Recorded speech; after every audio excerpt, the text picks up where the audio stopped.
रोज के काम में ऐसे कौन से हिस्से हैं जो बस समय खा जाते हैं? हाँ, जैसे ईमेल मैनेज करना या वो मीटिंग के नोट्स बनाना। और वो लंबी होती टू डू लिस्ट। हाँ। सोचिए अगर इन थकाने वाले कामों में कोई स्मार्ट हेल्पर मिल जाए तो। बिल्कुल, और यही पर एआई आर्टिफिशियल इंटेलिजेंस काफी दिलचस्प हो जाता है, खासकर आज के नए टूल्स के साथ। सही कहा। आज हम गूगल के गाइड को थोड़ा खंगाल रहे हैं। हाँ, उसमें ये बताया गया है कि रोजमर्रा के काम में एआई को असल में कैसे इस्तेमाल करें प्रैक्टिकली। हाँ, फोकस तो गूगल जेमिनाई जैसे टूल्स पर है, पर जो बातें हम सीखेंगे वो किसी भी एआई पर लागू हो सकती हैं। बिल्कुल, सिद्धांत वही रहते हैं। तो लक्ष्य यही समझना है कि एआई को अपने रोज के कामों में कैसे शामिल करें, न कि सिर्फ एक तकनीकी चीज समझें। सही बात है।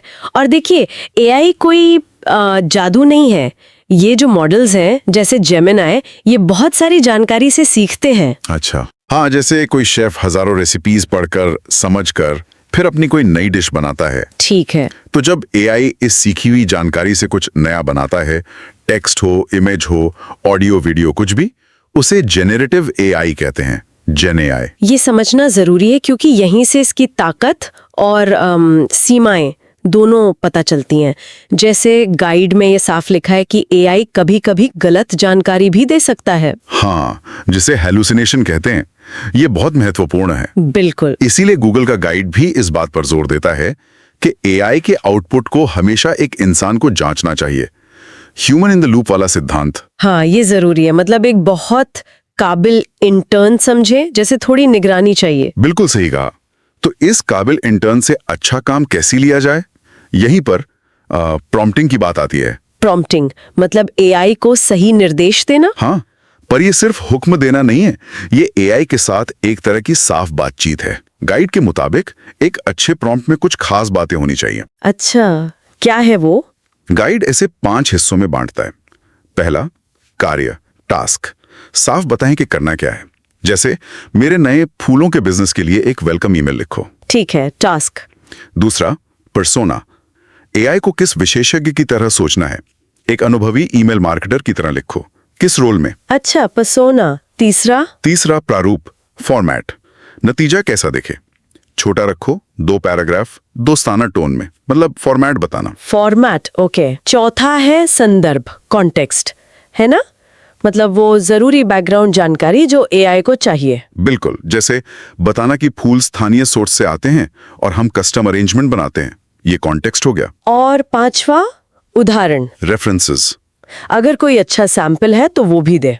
इस ईमेल जैसा स्टाइल अपनाओ। हाँ, ये 5 चीजें, task, persona, format, context, references, ये मिलकर एआई को सही दिशा देती हैं। पर क्या हमेशा पहली बार में ही सही नतीजा मिल जाता है? मुझे तो नहीं लगता। नहीं, अक्सर नहीं मिलता। और यही गूगल का गाइड कहता है कि निराश न हो। यही आइटरेशन यानी सुधार काम आता है। इटरेशन प्रॉम्प्ट को बदलना। हाँ, बिल्कुल। हो सकता है आपने प्रॉम्प्ट में कोई जरूरी बात छोड़ दी हो, या शायद प्रॉम्प्ट को और छोटा करना पड़े, या कोई सीमा लगानी पड़े। जैसे अगर एआई ने ईमेल बहुत लंबा लिख दिया तो आप प्रॉम्प्ट में शब्द सीमा जोड़ सकते हैं, 200 शब्दों से ज्यादा नहीं। सही। या टोन पसंद नहीं आया तो आप प्रॉम्प्ट में टोन बदलने को कह सकते हैं। अपने प्रॉम्प्ट को सुधारते रहना इस पूरी प्रक्रिया का हिस्सा है। और गाइड ये भी सुझाता है कि जो प्रॉम्प्ट्स अच्छा काम करें उन्हें संभाल कर रखें, अपनी एक प्रॉम्प्ट लाइब्रेरी जैसी बना लें। हाँ, ये बहुत काम की टिप है, समय बचाता है आगे के लिए। अच्छा, इसी बातचीत को और आगे बढ़ाते हुए गाइड मल्टी मॉडल प्रॉम्प्टिंग का जिक्र करता है। ये क्या है? मल्टी मॉडल आप प्रॉम्प्ट में सिर्फ टेक्स्ट नहीं बल्कि इमेज या पीडीएफ जैसी चीजें भी डाल सकते हैं। अरे वाह! जैसे सोचिए, आप अपने नए प्रोडक्ट की तस्वीर अपलोड करके एआई से कहें इसके लिए एक इंस्टा पोस्ट लिखो।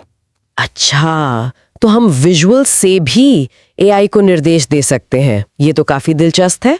अच्छा, आपने इटरेशन की बात की, यानी एक ही प्रॉम्प्ट को बेहतर बनाना, पर गाइड एक और तकनीक बताता है, प्रॉम्प्ट चेनिंग। हाँ, प्रॉम्प्ट चेनिंग। ये इटरेशन से कैसे अलग है? बहुत अच्छा सवाल है।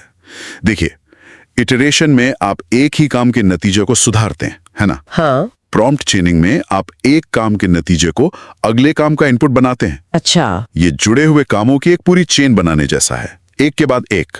कोई उदाहरण दे सकते हैं? हाँ, मान लीजिए आपको सेल्स डेटा का विश्लेषण करना है।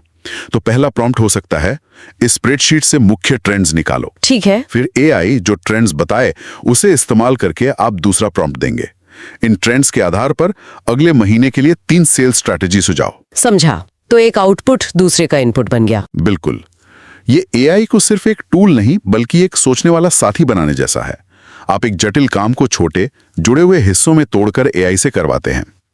ये तो बड़े कामों के लिए बहुत उपयोगी हो सकता है। हाँ, गाइड इसे ज्यादा जटिल समस्याओं को हल करने का एक तरीका बताता है। और क्या ये सब सिर्फ टाइप करके ही हो सकता है, अगर बोलकर करना हो? उसके लिए जेमिनी लाइव जैसे कॉन्वर्सेशनल एआई टूल्स हैं। आप बोलकर एआई से बातचीत कर सकते हैं। अच्छा, जैसे क्या फायदा है उसका? आप आइडियाज पर मंथन कर सकते हैं, तुरंत कोई सलाह ले सकते हैं, या मान लीजिए कोई मुश्किल बातचीत करनी है जैसे कोई सेल्स पिच, तो उसका अभ्यास कर सकते हैं एआई के साथ। रोल प्ले जैसा? हाँ बिल्कुल। जैसे आप कहें, तुम एक शिपिंग कंपनी के नाराज ग्राहक बनो, मैं तुम्हें कॉल कर रहा हूँ। ये तो बढ़िया है। और मैंने गाइड में पढ़ा कि ये मल्टी मॉडल भी है, मतलब फोन का कैमरा वगैरह इस्तेमाल करके। हाँ, ये भी है।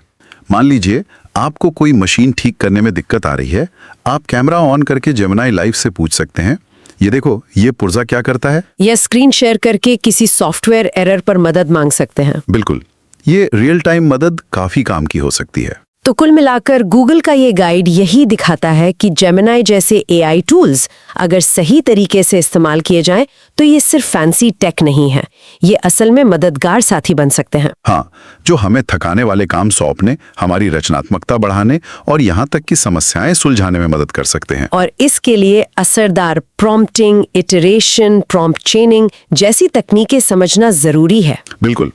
और अंत में एक विचार छोड़ना चाहूंगा, एआई की क्षमता सिर्फ हमारे मौजूदा कामों को ऑटोमेट करने तक ही सीमित नहीं है। अच्छा। हाँ, ये हमें काम करने और सोचने के नए तरीके भी सिखा सकता है।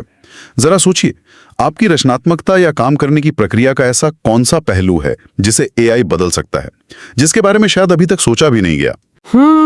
ये सोचने वाली बात है। इन संभावनाओं को तलाशना ही असली मजा है।